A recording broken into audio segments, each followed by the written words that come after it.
Hello everyone, this is Rachel from Kalkine Studios in Sydney and you're watching live the early trades.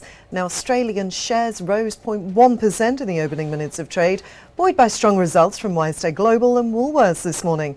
Now Woolworths shares climbed 2.9% after reporting that its first half sales increased 8%.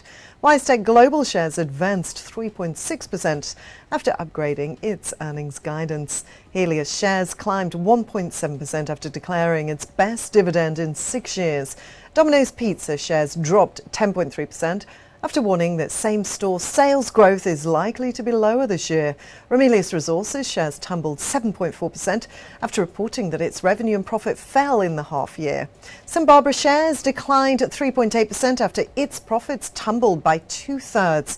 And Pilbara Minerals shares fell 3.6% on news that its chief executive will step down, despite the company reporting an inaugural interim profit.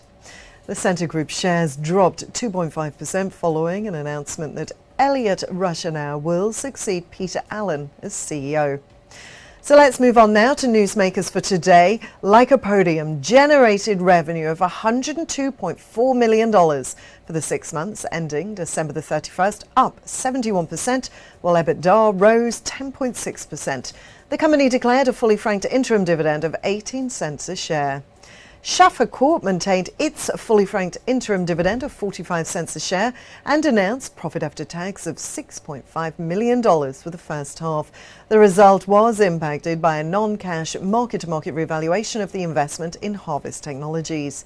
Excluding the revaluation of Harvest, profit after tax was $13 million compared to $15.5 million in the same period last year. Pre-tax net equity value for the group investments fell slightly in the half to $185.9 million from $191.7 million at the 30th of June, and that was due to the revaluation of the Harvest investment. Karoon Energy reported underlying net profit after tax for the first half of financial year 2022 of $21.1 million, despite a statutory net loss after tax of $97.7 million reported, which included a non-cash adjustment to the anticipated contingent consideration payable per Petrobras for Bona asset of $121.3 million net of tax. Unit production costs were 23.50 cents a barrel below its financial year 2022 guidance range because of a higher than anticipated first half production over a largely fixed cost base.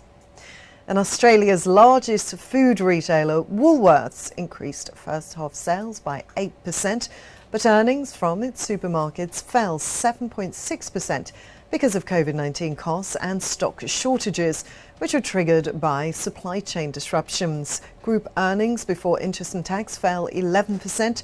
Group net profit rose 522%, topping analyst consensus of $5.079 billion in the half year to the 2nd of January, after a massive gain on the demerger of the Endeavour Group pubs and drinks business. And Credit Corp has entered into a binding agreement to acquire the New Zealand purchase debt ledger book of Collection House for a total consideration of $12 million. As part of the transaction, Credit Corp acquired the senior secured debt of Collection House from its banking syndicate and advanced a working capital loan facility to Collection House, totaling $7.5 million of funding.